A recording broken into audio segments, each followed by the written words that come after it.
الحمدللہ وکفا وسلام علی عبادہ الذین اصطفى اما بعد اعوذ باللہ من الشیطان الرجیم بسم اللہ الرحمن الرحیم رب اشرح لی صدری ویسر لی امری واحلل عقدۃ من لسانی یفقهوا قولی واجعل لی وزیرا من اہلی اللہم فقہنا فی الدین رب زدنی علما اللہم انا نسألک علما نافعا رزقا طیبا وعملا متقبلا اللهم انفعني بما علمتني وعلمني ما ينفعني وزدني علما آمین ثم آمین۔ سورہ القمر۔ سورہ القمر مکی سورت ہے، اس میں 3 رکوعات اور 55 آیات ہیں۔ مکی سورت کے حوالے سے اس کا شان نزول ہجرت سے تقریباً 5 سال پہلے کا ہے، اور مکہ معظمہ میں مینا کے مقام پر ایک واقعہ پیش آیا جس کے اوپر اللہ سبحانہ تعالیٰ نے پھر یہ سورت جو ہے وہ نازل کی۔ بسم اللہ الرحمن الرحیم۔ اقتربت الساعة وانشق القمر۔ قیامت کی گھڑی قریب آ گئی اور چاند پھٹ گیا۔ یہ چاند پھٹنے کا جو واقعہ تھا، اس کے حوالے سے آپ صلی اللہ علیہ وآلہ وسلم کو مشرکین مکہ ہر وقت جو ہے وہ کوئی نہ کوئی معجزہ دکھانے کے لیے بات کرتے تھے اور کہتے تھے کہ ہمیں کوئی معجزہ دکھائیں، جیسے دوسرے انبیاء کو دیے گئے تھے، کوئی آپ ایسا کام کریں کہ ہمیں پتہ چلے۔ تو اللہ سبحانہ تعالیٰ نے ایک معجزاتی طور پر یہ واقعہ رونما کیا کہ صحابہ کرام کے ساتھ آپ صلی اللہ علیہ وآلہ وسلم مینا میں موجود تھے اور مشرکین مکہ بھی وہاں پر موجود تھے کہ ایک دم سے یکا یک چاند 2 ٹکڑوں میں تقسیم ہو گیا۔ ایک ٹکڑا ایک جانب چلا گیا اور دوسرا ٹکڑا دوسری جانب چلا گیا۔ پھر آپ صلی اللہ علیہ وآلہ وسلم نے صحابہ کرام کو دکھایا اور سب نے اپنی آنکھوں سے اس کا مشاہدہ کیا، لیکن پھر بھی جس کو ایمان، اور پھر ہم سے ان کے دیکھا دیکھی وہ چاند جو ہے وہ دونوں ٹکڑے آپس میں ملے اور وہ پھر سے جڑ گئے۔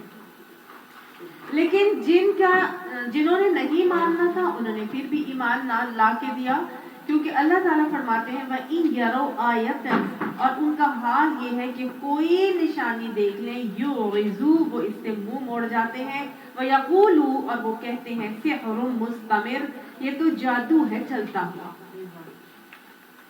انہوں نے ایسا ہی کیا تھا، انہوں نے اپنی آنکھوں سے یہ بات دیکھی، یہ معجزہ رونما ہوتے ہوئے دیکھا، لیکن انہوں نے کیا کہہ دیا کہ یہ تو جادو ہے۔ ابھی نبی صلی اللہ علیہ وآلہ وسلم نے ہماری نگاہوں کو مسحور کر دیا تھا، ہمیں مسمرائز کر دیا تھا، ہمیں جو ہے وہ اس میں ہماری نگاہوں کو مسحور کر دیا تھا، اور اس وجہ سے ہمیں محسوس ہوا تھا کہ چاند 2 ٹکڑوں میں تقسیم ہوا ہے، حالانکہ ایسی کوئی بات نہیں تھی۔ لیکن آپ صلی اللہ علیہ وآلہ وسلم کے جو قریب کے صحابہ کرام یا مشرکین مکہ اس وقت موجود تھے، اگر نبی صلی اللہ علیہ وآلہ وسلم نے سحر کیا ہوتا تو صرف ان کی آنکھوں تک محدود رہتا نا، دوسرے دور والوں کے ساتھ تو ایسا معاملہ نہیں ہوتا۔ انہوں نے کہا کہ چلو ٹھیک ہے، ایسا کرتے ہیں کہ دوسرے لوگوں سے بھی اس کی گواہی لیتے ہیں کہ کہیں اور لوگوں نے بھی اس معجزے کو رونما ہوتے ہوئے دیکھا یا صرف ہم ہی کو ایسا محسوس ہوا تھا۔ تو ایک قافلہ تھا جو کہ آ رہا تھا جدہ سے، اس قافلے والوں سے پوچھا گیا تو انہوں نے بھی یہی کہا کہ ہاں ہم نے بھی راستے میں آتے ہوئے اسی طرح کا واقعہ دیکھا تھا کہ چاند 2 ٹکڑوں میں تقسیم ہوا ہے، ایک ٹکڑا ایک طرف دوسرا دوسری طرف، اور پھر دیکھتے دیکھتے ہی وہ دونوں ٹکڑے آپس میں مل گئے۔ گویا نبی صلی اللہ علیہ وآلہ وسلم نے کسی کی نگاہوں پر جادو نہیں کیا تھا، یہ اللہ تعالیٰ کی طرف سے ہوا تھا۔ اور شق قمر کا ہونا اس آیت میں بتایا جا رہا ہے کہ اقتربت الساعۃ، قیامت کی گھڑی قریب آ گئی اور چاند پھٹ گیا ہے۔ گویا قرب قیامت کی نشانیوں میں سے ایک نشانی تھی کہ چاند کا پھٹ جانا، ٹھیک ہے۔ آپ صلی اللہ علیہ وآلہ وسلم کے دور میں 2 قیامت کی نشانیاں پوری ہوئی۔ ایک آپ صلی اللہ علیہ وآلہ وسلم نے فرمایا تھا کہ میرا آنا اور قیامت یوں ہے، یعنی میرا آنا بھی کیا ہے، قیامت کی چھوٹی نشانیوں میں سے ایک ہے، اور قیامت قریب آگے چاند پھٹ گیا، گویا چاند کا پھٹنا بھی قرب قیامت کی چھوٹی نشانیوں میں سے ایک نشانی ہے۔ ٹھیک ہے, جو آپ صلی اللہ علیہ وسلم کے دور میں ہی پوری ہو گئی. قیامت کی دور فتن کی احادیث جو آپ صلی اللہ علیہ وآلہ وسلم سے مروی ہیں اور بہت ساری احادیث ملتی ہیں. تو قیامت جو آنے قیامت کی علامات کے لیے جو علامات صغرا ہیں, چھوٹی علامات, وہ 150 سے 200 کے قریب آتی ہیں. اور آپ صلی اللہ علیہ وآلہ وسلم نے جو وہ نشانیاں بتائی, ہم بارہا اس کو ڈسکس کر چکے ہیں. میرا خیال ہے کہ اس کو دوبارہ سے اس میں جانے کی ضرورت نہیں ہے.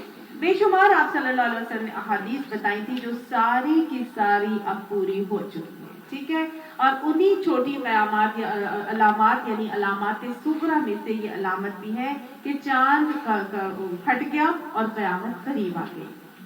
لیکن جنہوں نے نہیں ماننا تھا انہوں نے مان کر نہیں دیا. یہ بیسیکلی چاند کی 14ویں شب تھی, اور دوسرے لوگوں نے بھی اس کی شہادت دی. اور ہم نے اب دیکھا کہ سائنٹیفکلی بھی ریسرچ ہوئی ہے اور اس کے حوالے سے معلوم ہوا ہے.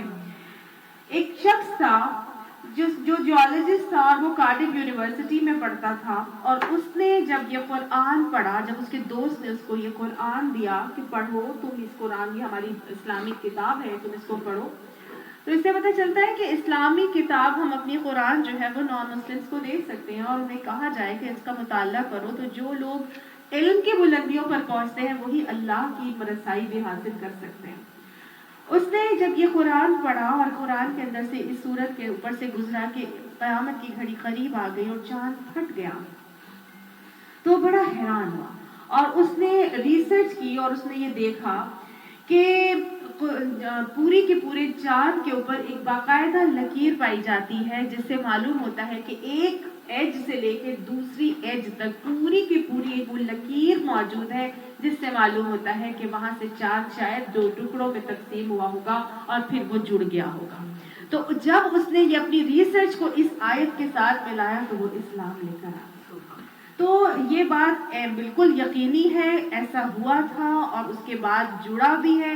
اللہ سبحانہ تعالیٰ ہر چیز کرنے والے ہیں, اس کے ہاتھ سے کوئی چیز, اللہ علی کل شیء قدیر والا معاملہ ہے, ہر چیز پر قادر ہے. ہماری عقل اگر اس کو ایکسیپٹ نہ کرے یا ہماری عقل کے ادراک میں وہ نہ آئے تو اس میں ہماری عقل کی کمی اور قصور ہو سکتا ہے. رب کی شان جو ہے وہ بے نقص اور بے عیب ہے. اللہ ہمیں یہ حقیقتیں سمجھا کر اس پر ایمان عطا فرما دے. وَكَذَّبُوا, اور انہوں نے جھٹلا دیا, وَاتَّبَعُوا أَهْوَاءَهُمْ, اور وہ اپنی خواہشات ہی کی پیروی کرتے رہے. وَكُلُّ أَمْرٍ مُسْتَقَرٌ, اور حالانکہ بات یہ ہے کہ ہر معاملے کو آخرکار ایک انجام پر پہنچ کر رہنا ہی رہنا ہے. وہ چاہے جو مرضی جھٹلاتے رہیں, بات یہ ہے کہ جو ہونا ہے وہ ہو کر رہنا ہے. وَلَقَدْ جَاءَهُم مِّنَ الْأَنبَاءِ, اور البتہ یقیناً آ گئی ہیں ان کے پاس خبریں, یعنی پچھلی قوموں کے حالات ان پر پہنچ چکے ہیں. ما فیہ مزدجر, جن کے اندر ان کے لیے جھڑکنے کا سامان موجود ہے. اللہ سبحانہ تعالیٰ نے اب آگے مختلف قسم کے انبیاء کے قصے بھی یہاں پر بتائے ہیں, اور بتایا ہے کہ ان کے اندر سامان عبرت, جو ایسی باتیں موجود ہیں جس سے باقاعدہ طور پر لوگوں کو جھڑکا گیا ہے, ان کے لیے اس سے عبرت حاصل ہونی چاہیے تھی. تو ایسے حالات ان کے سامنے آ چکے ہیں جو اللہ تعالیٰ نے ان کو پہنچا دیے ہیں. حکمتم بالغتم, ایسی حکمت ان کے اندر موجود ہے جو نصیحت کے مقصد کو پورا کرتی ہے. یعنی ان قصوں کے اندر ایسی باتیں موجود ہیں جو نصیحت کے آمیز ہیں, اور ان نصیحت آمیز باتوں سے بڑی حکمت کے ساتھ اللہ تعالیٰ نے ساری کی ساری چیزیں لوگوں کو سکھائی ہیں کہ وہ گزشتہ اقوام تھی, انہوں نے ایسے ایسے غلط معاملات کیے تھے, تم ایسے معاملات کرو گے تو تمہارا بھی یہی انجام ہوگا. جنہوں نے مانا تھا وہ کس طرح اللہ تعالیٰ کے غیظ و غضب سے بچ گئے تھے.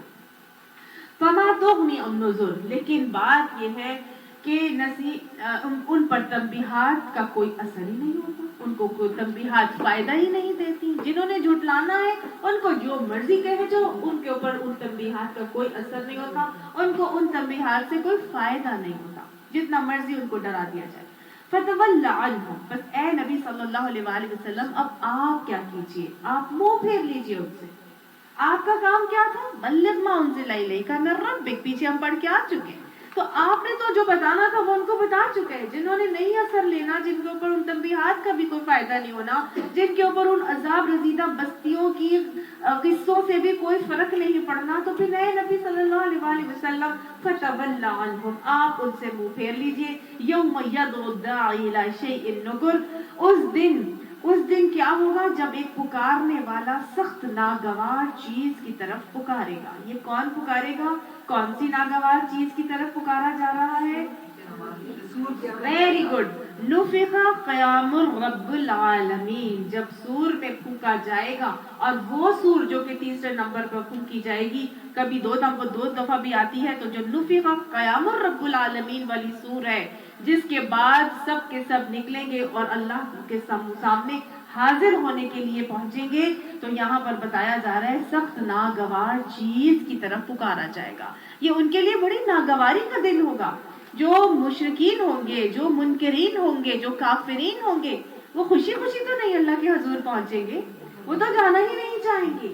یاد ہے نا، ان کو تو ایک ہانک کر لے جانے والا سائق اور ایک شہید جو ان کو ہانک ہانک کے لے کے جا رہا ہوگا، وہ نہیں جانا چاہ رہے ہوں گے، ان کو منہ کے بل گھسیٹ کے لے کے جایا جائے گا. تو منکرین کے لیے یہ سب ناگواری کا دن ہوگا، وہ جانا نہیں چاہ رہے ہوں گے پکارنے والے کی پکار کی طرف.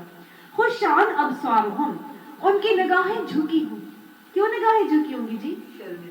ویری گڈ، بالکل ایسے جی پتہ لگ جائے گا کہ آگے ہمارے ساتھ کیا معاملہ ہونے والا ہے. جیسے ایک عادی مجرم کی نگاہیں جھکی ہوتی ہیں نا، اسے پتہ ہوتا ہے جی اب میرا کام جو ہے نا وہ تمام ہونے والا ہے، اب میں سزا سے نہیں بچ سکوں گا. جب اس کے اوپر ساری کی ساری جو وہ ہوتی ہیں اس کے معاملات پورے ہو جاتے ہیں، الزام ثابت ہو جاتا ہے. اب جب وہ آپ نے ٹی وی پر بھی دیکھا ہوگا، پھر وہ کیسے ہوتے ہیں؟ ہتھ کڑی لگائے، چہرے نیچے کیے ہوئے، نادم، شرمندگی میں نگاہیں جھکی ہوں گی. یہی منکرین کا رویہ بتایا جا رہا ہے. خشعن ابصارہم یخرجون من الاجداث، وہ اپنی اپنی قبروں سے نکلیں گے. اجداث صرف قبریں نہیں ہیں، اجداث ہر وہ جگہ ہے جہاں پر ان کو سونپا گیا ہوگا.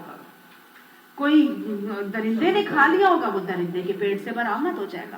کسی کی راکھ بنا کر اڑا دیا جائے گا، اس کو ہوا سے برآمد کر لیا جائے گا. کوئی سمندر میں ڈوب کر مرا تھا، وہ سمندر سے نکال لیا جائے گا. جس کو دفنایا گیا تھا وہ قبر میں سے نکل آئے گا. تو ہر کوئی یخرجون من الاجداث، ہر کوئی اپنی اپنی مدفن میں سے نکلے گا. کس طرح؟ کأنہم جراد منتشر، اس طرح نکلیں گے جیسے بکھری ہوئی ٹڈیاں. جب قیامت قائم ہوگی تو ہم پڑھتے ہیں نا، القاریۃ ما القاریۃ وما ادراک ما القاریۃ، کھڑکھڑانے والی. کیا ہے وہ کھڑکھڑانے والی؟ یوم یکون الناس کالفراش المبثوث، جب وہ کھڑکھڑانے والی قیامت رونما ہوگی تو سارے انسان کیسے ہو جائیں گے؟ کالفراش المبثوث کی معنی جیسے بکھرے ہوئے پتنگے ہر طرف بکھرے ہوتے ہیں، بے وقت ہو جائیں گے. یہ کون ہوں گے؟ جو دنیا کے گرد چکر لگاتے رہتے تھے نا، جیسے پتنگا جو ہوتا ہے وہ روشنی لینے کے لیے، شمع کو حاصل کرنے کے لیے چکر لگاتا رہتا ہے، اور کیا وہ شمع کو حاصل کر لیتا ہے؟ صبح اٹھتے ہیں تو دیکھتے ہیں وہ وہیں پر سارے کے سارے جو ہے وہ مرے پڑے ہوئے ہوتے ہیں. تو بکھرے ہوئے پتنگوں کی طرح ہر وہ شخص جو دنیا کے چکر لگا رہا تھا، دنیا کے طواف کر رہا تھا، دنیا میں مگن تھا، وہ کالفراش المبثوث کی طرح ہو جائیں گے. لیکن یہ جو اب قبروں سے نکلیں گے، اپنے اپنے مدفن سے نکلیں گے، کأنہم جراد منتشر، یہ اس طرح آئیں گے جیسے ٹڈیاں آ رہی ہوتی ہیں. جب یہ والی آیت پڑھی تو میں نے ایک ویڈیو دیکھی تھی، اور اس ویڈیو کے اندر یہ جو ٹڈیاں ہوتی ہیں، یا باقاعدہ غال کے غال پورے کے پورے زمین کے اوپر، سطح زمین کے اوپر غال کے غال اس طرح چلتی جاتی ہے. اس کو دیکھ کے یہ آیت محسوس ہوتی ہے جیسے بکھری ہوئی ٹڈیاں، یہ سب کے سب چلتی ایک جگہ سے دوسری جگہ جاتی ہے. انسان بھی اسی طرح اپنے اپنے مدفن سے نکل کے کہاں جا رہا ہوگا؟ اللہ تعالیٰ کے حضور حاضری کے لیے یوم حشر کی طرف. اللہ اس دن ہمیں رسوائی سے محفوظ فرمائے، اللہ وہ دن ہمارے لیے آسان کر دے گا. اللہ اس یوم العسر میں اللہ ہمارے لیے تنگی کے معاملات سے ہمیں بچا کے اللہ اپنے عرش کے سائے ہمیں عطا فرمائے. مہطعین، وہ دوڑ رہے ہوں گے، الی الداعی، پکارنے والے کی طرف، وہ پکارنے والے کی طرف دوڑے جا رہے ہوں گے. ہر کوئی اللہ کی طرف دوڑ رہا ہوگا, اللہ کی طرف سے ندا آ رہی ہے, ہر کوئی وہیں پر پہنچ رہا ہے. یقول الکافرون, اور کافر کہیں گے ھذا یوم عسر, یہ تو بڑا ہی کٹھن دن ہے, بڑا مشکل والا دن ہے. اللہ اس مشکل دن سے ہمیں محفوظ فرما دے. کیوں یوم عسر ہوگا وہ؟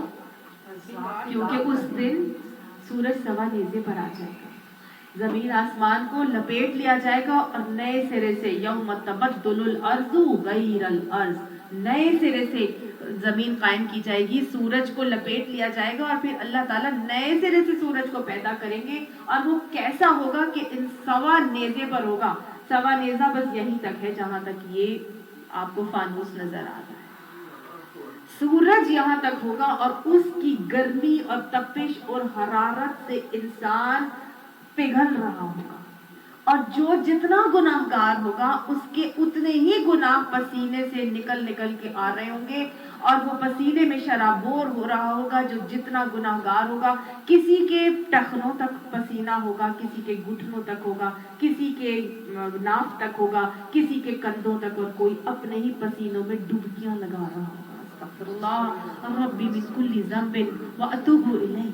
یہ بڑا کٹھن دن ہوگا. یہ ایسا دن ہے کہ اس کے حوالے سے آتا ہے کہ جو کافر ہوں گے وہ حشر کی گرمی کی وجہ سے اتنے پریشان ہو جائیں گے کہ حضور صلی اللہ علیہ وآلہ وسلم کے پاس جا کے کہیں گے, یا اللہ کو کہیں گے کہ اس سے تو بہتر ہے کہ ہمیں جہنم میں ہی ڈال دیا جائے. اتنا مشکل دن ہوگا. اللہ اس دن کی مشکل سے ہم سب کو محفوظ فرمائے. یہ کن کے لیے مشکل ہوگا؟ یہ کنہوں نے کیا کیا تھا؟ آگے اللہ تعالیٰ سارے کے سارے واقعات بتائیں گے. کذبت قبلہم قوم نوح, جھٹلایا تھا ان سے پہلے نوح علیہ السلام کی قوم نے. فکذبوا عبدنا, بس انہوں نے ہمارے بندے کو جھٹلا دیا. وقالوا, اور وہ کہنے لگے مجنون, یہ تو مجنون ہے, دیوانہ ہے. وازدجر, اور بری طرح سے اس کو جھڑک دیا. حضرت نوح علیہ السلام کو مجنون دیوانہ کہہ کے ان کی قوم نے بری طرح سے ان کو جھڑک دیا, ان کی ہر بات کو نگیٹ کر دیا, نفی کر دی, باقاعدہ رسول کو جھٹلا ہی دیا. تو اللہ کے نبی نے کیا کیا؟ فدعا ربہ, بس انہوں نے اپنے رب کو پکارا. انی مغلوب فانتصر, کہ اے اللہ میں تو مغلوب ہو گیا ہوں, بس تو میری مدد کر دو. نبی نے تڑپ کر اللہ کو کہا. یہ نبی وہ ہیں جنہوں نے 950 سال تک تبلیغ کی تھی, سب سے زیادہ اول العزم نبی. اتنی لانگر پیریڈ آف ٹائم کے لیے انہوں نے تبلیغ کی ہے, لیکن قوم نے مان کر نہیں دیا. اور کیا کہا تھا ان کو؟ مجنون وازدجر, ان کو جھڑک دیا کہ تم تو دیوانے ہو گئے, اور نعوذ باللہ ہم تمہاری بات نہیں مانو گے, لے آؤ, اگر لانا ہے تو عذاب لے آؤ. تو انہوں نے آگے سے کیا کہا تھا؟ اے اللہ میں مغلوب ہو گیا ہوں, تو میری مدد فرما. تو اللہ تو سبحانہ تعالیٰ پھر نے کیا کیسے مدد فرمائی؟ ففتحنا ابواب السماء بماء منہمر, بس کھول دیے ہم نے آسمان کے دروازے منہمر, یعنی موسلا دھار پانی سے. اللہ سبحانہ تعالیٰ نے حضرت نوح کی کیسی مدد کی تھی, اور قوم پہ عذاب کیسے آیا تھا کہ اللہ نے موسلا دھار پانی کو ان پہ جاری کر دیا بارش کی صورت میں. اب جو آسمان کے دروازے تھے ان کو کھول کر گویا موسلا دھار بارش اوپر سے شروع ہو گئی, اور نیچے سے اللہ نے کیا کیا؟ وَفَجَّرْنَا الْأَرْضَ, اور پھاڑ دیا ہم نے زمین کو. عیوناً, چشموں میں, یعنی کہ زمین میں اللہ تعالیٰ نے چشمے جاری کر دیے, ہر طرف سے زمین بھی ابلنے لگی چشموں کی صورت میں. فَالْتَقَى الْمَاءُ, بس ڈالا پانی, عَلَىٰ أَمْرٍ قَدْ قُدِرَ, اوپر حکم کے جو کہ مقدر ہو چکا تھا. یعنی اللہ نے ان کو پانی میں گرفتار کر دیا اوپر سے اور نیچے سے, جو ان کے لیے مقدر کر دیا گیا تھا. وَحَمَلْنَاهُ, اور ہم نے سوار کر دیا اس کو, یعنی کس کو؟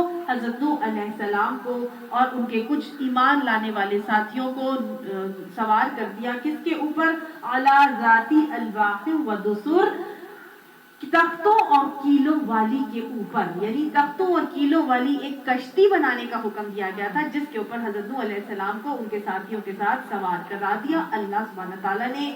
وہ کشتی کیا کر رہی تھی؟ تجری بأعیننا، وہ چل رہی تھی ہماری نگاہوں میں. کشتی اللہ کی نگاہوں سے اوجھل نہیں تھی. پانی اوپر سے بھی برس رہا ہے، نیچے سے بھی ابل رہا ہے. اس کشتی میں لوگوں ایمان والوں کو سوار کر کے اللہ تعالیٰ فرماتے ہیں اس کشتی کو ہم نے جاری کر دیا اور ہماری نگاہوں میں وہ چل رہی تھی. جزاء لمن کان کفر، یہ بدلہ تھا ان لوگوں کے لیے جو ناقدری کرنے والے تھے، جو کفر کرنے والے تھے.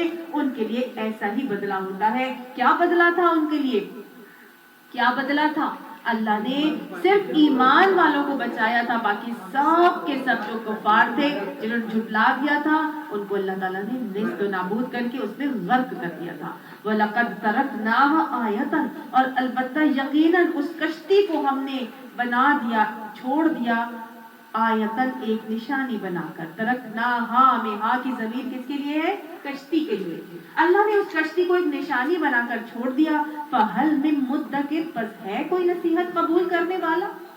آج بھی وہ کشتی جو ہے وہ نکالتے ہیں اور دیکھتے ہیں کہ یہ نوحزاد اس کشتی کا نام تھا اور اس کو نکالا جاتا ہے. کوئی کہتے ہیں کہ جی وہ ماؤنٹینز، اراریز ماؤنٹینز کے اوپر پائی گئی ہے، کوئی کہتے ہیں کون سی جگہ پہ ہے، کوئی کہتے ہیں ترکی میں موجود ہے. واللہ عالم. بہرحال اللہ سبحانہ تعالیٰ نے اس کشتی کو ایک نشانی بنا کر چھوڑ دیا.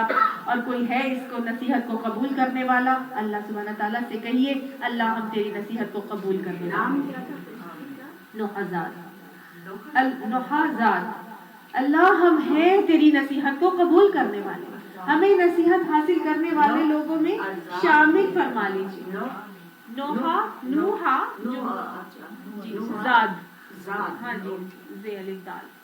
فکیف کان عذابی و نذر، بس کیسا تھا میرا عذاب اور کیسی تھی میری تنبیہات. اللہ کا عذاب بھی آیا، اللہ نے وہ تنبیہ کے لیے عذاب دیا تھا. فرماتا ہے اللہ سبحانہ تعالیٰ کیسا تھا میرا عذاب اور کیسی تھی میری تنبیہات.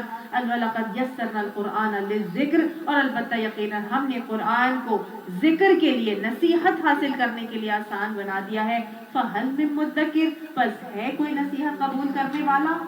اللہ سے کہیے اللہ ہم ہیں نصیحت قبول کرنے والے، اللہ ہمیں نصیحت حاصل کرنے والے لوگوں میں شامل فرما لیجیے اور اس نصیحت سے ہمیں فائدہ اٹھا کر اپنے عمل کی درستگی اور اصلاح کرنے کی توفیق نصیب فرما لیجیے. کذبت عاد، تو جھٹلایا تھا عاد نے بھی. عاد، اب قوم عاد کا تذکرہ کیا جا رہا ہے کہ عاد نے بھی جھٹلایا تھا. فکیف کان عذابی و نذر، اور بس کیسا تھا میرا عذاب اور کیسی تھی میری تنبیہات. یعنی تنبیہات کہتے ہیں ڈرانے والی چیزوں کو. انا ارسلنا علیہم ریحا صرصرا، بے شک ہم نے بھیجی ہم نے ان کے اوپر ہوا سخت طوفانی. ریحا صرصرا، سخت طوفانی ہوا. اللہ تعالیٰ فرماتا ہے ہم نے قوم عاد کے اوپر بھیجی تھی. کب بھیجی تھی؟ فی یوم نحس مستمر، جاری رہنے والے منحوس دنوں کے اندر ہم نے ان کے اوپر کیا بھیجی تھی؟ سخت طوفانی ہوا بھیجی تھی. کیا کوئی دن منحوس ہوتا ہے؟ اللہ تعالیٰ تو فرما رہے ہیں فی یوم نحس، ہم نے منحوس دنوں میں بھیجی تھی. مستمر، جو جاری رہنے والے تھے. جب دن منحوس نہیں ہوتا تو پھر اللہ نے کیوں کہا کہ منحوس دنوں میں، ان دنوں میں بھیجے تھے جو جاری رہنے والے منحوس دن تھے؟ Very good. ایسا ہے کہ اللہ تعالیٰ نے کوئی دن یا کوئی گھڑی منحوس نہیں بنائی، کوئی مہینہ منحوس نہیں بنایا. پیچھے ہم پڑھ کر آ چکے ہیں کہ ہر انسان کا شگن اس کے گلے میں لٹکا رکھا ہے. فی عنقہ، اس کی گردن میں لٹکا رکھا ہے. گویا اس کے اعمال کی وجہ سے اس کے اوپر کوئی مصیبت آتی ہے، اللہ کی طرف سے اس کے لیے کوئی چیزیں ایسی منحوس والی مقرر نہیں ہے. یہ جو معاملہ ان کے ساتھ ہوا تھا نا یوم النحس، ان کے حوالے سے مستمر بتا رہا ہے کہ یہ کنٹینیوس تھا.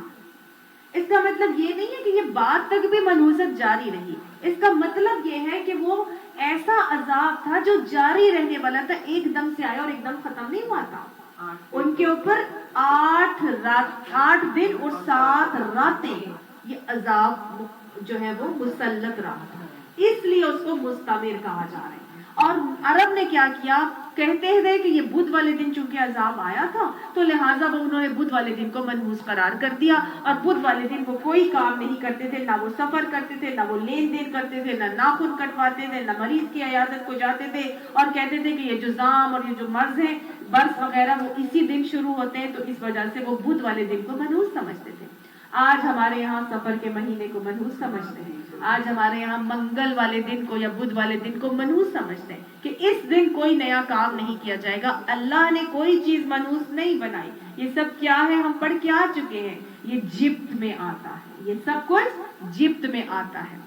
اللہ ہمیں ان باتوں کی حقیقت سمجھائے اور ان سے بچنے کی توفیق عطا فرمائے۔ اب سمجھ میں آیا ان کو اللہ نے کیوں کہا فی یوم نحس مستمر، جاری رہنے والے منحوس دن کا مطلب یہ نہیں ہے کہ یہ اس کی منحوست ہمیشگی کے لیے جاری رہی، بلکہ کیا تھا، چونکہ ان کا عذاب 7 دن اور 8 راتیں ان کے اوپر آیا تھا، 8 دن اور 7 راتیں، تو اس وجہ سے اس کو مستمر جاری رہنے والی نحوست کا کہا گیا۔ تنزع الناس، اس عذاب میں کیا ہو رہا تھا، لوگوں کو کھینچ رہی تھی، اٹھا اٹھا کے پھینک رہی تھی، وہ ہوا کیا کر رہی تھی، تنزع، نزع کی کیفیت میں کیا ہوتا ہے، روح نکال لی جاتی، کھینچ لی جاتی، تو وہ ہوا کیا کر رہی تھی، ریحت سرسرن، وہ اٹھا اٹھا کے کھینچ کھینچ کے پھینک رہی تھی ناسا لوگوں کو، کأنہم اعجاز نخل منقعر، گویا کہ وہ کیا ہو، تنے ہو کھجور کے جڑ سے اکھڑے ہوئے، گویا وہ جڑ کے کھجور کے درخت کو جڑ سے اکھاڑ کے پھینک دیں، تو اتنے لمبے لمبے وہ لوگ تھے کہ جب ریح سرسرن ان کو اکھاڑ کے پھینک رہی تھی ادھر سے ادھر، تو وہ جب مرے ہوئے دیکھے گئے تو ایسا لگتا تھا کہ جیسے کھجور کے تنے اپنے جڑ سے اکھڑے ہوئے پڑے ہوئے۔ فَكَيْفَ كَانَ عَذَابِي وَنُذُرِ، پس دیکھ لو کیسا تھا میرا عذاب اور کیسی تھی میری تنبیہات۔ وَلَقَدْ يَسَّرْنَا الْقُرْآنَ لِلذِّكْرِ، البتہ یقیناً آسان کر دیا ہے ہم نے قرآن کو نصیحت حاصل کرنے کے لیے۔ فَهَلْ مِن مُدَّكِرٍ، پس ہے کوئی نصیحت حاصل کرنے والا؟ اے اللہ ہم نصیحت حاصل کرنے والے ہیں۔ کذبت ثمود بالنذر، جھٹلایا تھا سمود نے نصیحت کو یعنی تنبیہ کو۔ فقالوا، پس انہوں نے کہا، ابشرا منا واحدا نتبعہ، کیا یہ ایک ہی واحد بشر رہ گیا ہے ہمارے اندر کہ ہم اس کی پیروی کریں، مطلب کیا یہی ایک شخص رہ گیا جس کی اب ہم پیروی کر کے چلیں گے؟ لوگوں نے حضرت صالح علیہ السلام کو کہا تھا، قوم سمود حضرت صالح علیہ السلام کی قوم تھی، تو انہوں نے آگے سے کہا تھا کہ کیا یہی ایک بشر رہ گیا ہمارے اندر جس کی اب ہم پیروی کر کے چلیں؟ اِنَّا اِذًا لَفِي ضَلَالٍ وَسُعُورٍ، اگر ہم ایسے کریں گے تو پھر تو ہم بہت ہی گمراہی میں ہوں گے اور ہماری تو متی ماری گئی ہے اگر ہم اس نبی ایک شخص کے پیچھے چلیں گے۔ أَأُلْقِيَ الذِّكْرُ عَلَيْهِ مِن بَيْنِنَا، کیا ہمارے درمیان بس یہی ایک شخص رہ گیا تھا جس پر خدا کا ذکر نازل کیا گیا؟ بل هو کذاب اشر، بلکہ یہ تو پرلے درجے کا جھوٹا ہے، اشر اور برخود غلط ہے۔ یعنی انہوں نے نبی کو کہہ دیا کہ یہ کیا ہے، یہ جھوٹا ہے نعوذ باللہ، اور یہ خود ہی غلط ہے، یہی رہ گیا تھا جس کے اوپر اللہ تعالیٰ نے کوئی قرآن یا ذکر نازل کرنا تھا۔ اللہ تعالیٰ فرماتے ہیں سَيَعْلَمُونَ غَدًا، ان قریب کل ان لوگوں کو سب کو معلوم ہو جائے گا، من الکذاب الاشر، کون پرلے درجے کا جھوٹا ہے اور کون سب سے زیادہ غلط ہے۔ اِنَّا مُرْسِلُ النَّاقَةِ، بے شک ہم بھیج رہے ہیں ہم ایک اونٹنی کو، فتنةً لہم، ان کے لیے ایک آزمائش کے طور پر، فَارْتَقِبْهُمْ وَاصْطَبِرْ، تو کیا ہو جائے گا؟ اب ذرا صبر کے ساتھ دیکھو کہ ان کا کیا انجام ہوتا ہے۔ وَنَبِّئْهُمْ، اور ان کو بتا دو، انہیں خبردار کر دو، أَنَّ الْمَاءَ قِسْمَةٌ بَيْنَهُمْ، یہ کہ پانی کو تقسیم کیا جائے گا ان کے درمیان۔ ایک اونٹی بھیجی تھی اللہ تعالیٰ نے صالح علیہ السلام کو معجزاتی طور پر ان کی قوم کے لیے، اور کہہ دیا تھا کہ ان کو بتا دو کہ پانی کا معاملہ جو ہے نا وہ تقسیم کیا جائے گا، کنویں سے ایک دن اونٹنی پانی پیے گی، ایک دن تم لوگ لوگے۔ کُلُّ شِرْبٍ مُحْتَضَرٍ، اور ہر شخص اپنی اپنی باری کے دن حاضری دے گا، اس پر آ کے پانی پیے گا۔ فَنَادَوْا صَاحِبَهُمْ، پس پکارا ایک صاحب نے ان کے، فَتَعَاقَىٰ، بس اس نے کیا کیا، ایک کام کا بیڑا اٹھا لیا۔ ایک کون سا شخص تھا جس نے جو کہ اللہ تعالیٰ فرما رہے ہیں، اس نے پکارا ان کے ایک صاحب نے اور ایک کام کا بیڑا اٹھا لیا. تیزار بن سالف اس کا نام آتا ہے. اس شخص نے کیا کیا، جو انہی میں سے ایک بہت بدبخت اور شکی قسم کا انسان تھا، یہ اٹھا اور اس نے ایک بہت بڑے کام کا بیڑا اٹھایا اور کہا میں یہ کام کرتا ہوں. فعقر، اور اس نے اونٹنی کی کونچیں کاٹ ڈالی. اللہ نے ان کو معجزاتی طور پر یہ اونٹی دی تھی اور اس نے اس معجزے کا خیال نہیں رکھا اور اس نے اونٹنی کی کونچیں کاٹ دی. فکیف کان عذابی ونذر، بس کیسا تھا میرا عذاب اور کیسی تھی میری تنبیہات. انا ارسلنا علیہم صیحۃ واحدۃ، بے شک ہم نے ان کے اوپر ایک ہی دھماکہ چھوڑا، ایک ہی چیخ ان کے اوپر آئی تھی. فکانوا کحشیم مل محتضر، اور وہ باڑے والے کی روندی ہوئی باڑ کی طرح بھس ہو کر رہ گئے. ایک چیخ آئی، ایک دھماکہ ہوا اور وہ ساری کے ساری باڑے کی روندی ہوئی باڑ کی طرح بھس ہو کر رہ گئے، کچھ بھی نہ باقی بچا. کیا ہوا تھا ان کے ساتھ آپ لوگوں کو یاد ہے نا؟ وہ پتھر آیا تھا اور وہ ساروں کے سر پھٹ گئے تھے اور پھر ان کو ایک دن وہ باقی کے جو لوگ تھے وہ اندر غار میں جا کے چھپ گئے، جو مارنے جا رہے تھے حضرت صالح علیہ السلام کو، اور جو عوام الناس پوری کی پوری آبادی میں موجود تھی. اللہ کی طرف سے ایسا عذاب آیا تھا کہ پہلے ان کے رنگ سرخ ہوئے، پھر زرد ہوئے، پھر اس کے بعد کالے ہو گئے اور پھر وہ لوگ جو ہے نا ایک دوسرے کو دیکھ کے چیخے مارتے تھے اور پھر وہ تیسرے دن مر گئے. تو یہ ان کے ساتھ سارا معاملہ ہوا تھا. اللہ نے اسی لیے کہا کہ باڑے والے کی روندی ہوئی باڑ کی طرح بھس ہو کر رہ گئے، جیسے زرد ہو کر پھر وہ مر گئے. وَلَقَدْ يَسَّرْنَا الْقُرْآنَ لِلذِّكْرِ فَهَلْ مِن مُدَّكِرٍ، اور البتہ یقیناً آسان کر دیا ہے ہم نے قرآن کو نصیحت حاصل کرنے کے لیے، بس ہے تم میں سے کوئی نصیحت حاصل کرنے والا؟ اللہ ہم ہے نصیحت قبول کرنے والے. کذبت قوم لوط بالنذر، جھٹلایا تھا لوط علیہ السلام کی قوم نے تنبیہات کو. لوط علیہ السلام کی قوم کو بھی ان کے نبی نے بہت سی تنبیہات کی لیکن انہوں نے بھی جھٹلا دیا. انا ارسلنا علیہم حاصبا، بے شک ہم نے ان کی طرف کیا بھیجا، پتھراؤ کرنے والی ہوا بھیجی. الا آل لوط، سوائے لوط علیہ السلام کے گھر والوں کے. نجیناہم، ہم نے ان کو نجات دے دی، ہم نے ان کو بچا لیا. کس سے؟ بسحر، سحری کے وقت. اللہ نے سحری کے وقت لوط علیہ السلام کے گھر والوں کو بچا لیا تھا اور باقی سب کے اوپر کیا بھیجا تھا؟ حاصبا، اللہ نے پتھراؤ کرنے والی ہوا بھیجی. نعمتا من عندنا، بچایا کیوں تھا؟ کیونکہ ایک نعمت تھی ہماری طرف سے ہمارے بندے کے لیے. ان کون سے بندے کے لیے تھے؟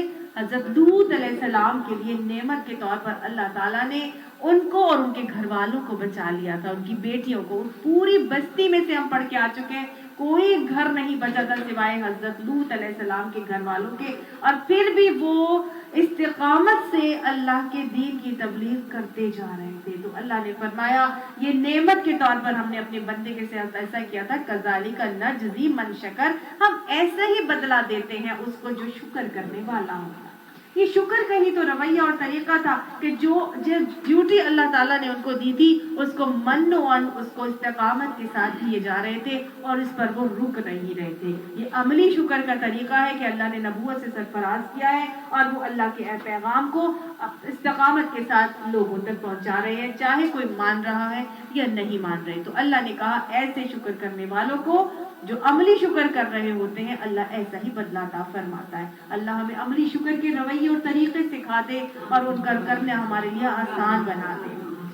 وَلَقَدْ أَنذَرَهُمْ بَطْشَتَنَا، اور البتہ یقیناً ہم نے ڈرایا تھا ان کو بطشتنا، اپنی پکڑ سے. فَتَمَارَوْا، بس وہ جھگڑ رہے تھے. بِالنُّذُرِ، اور وہ شکی کرتے رہے ہماری تنبیہات کے اوپر. یعنی اللہ تعالیٰ نے لوط علیہ السلام نے اپنی قوم کے لوگوں کو اللہ کی پکڑ سے خبردار بھی کیا لیکن وہ ساری تنبیہات کو مشکوک سمجھ کر اڑاتے رہے، مذاق میں اڑاتے رہے.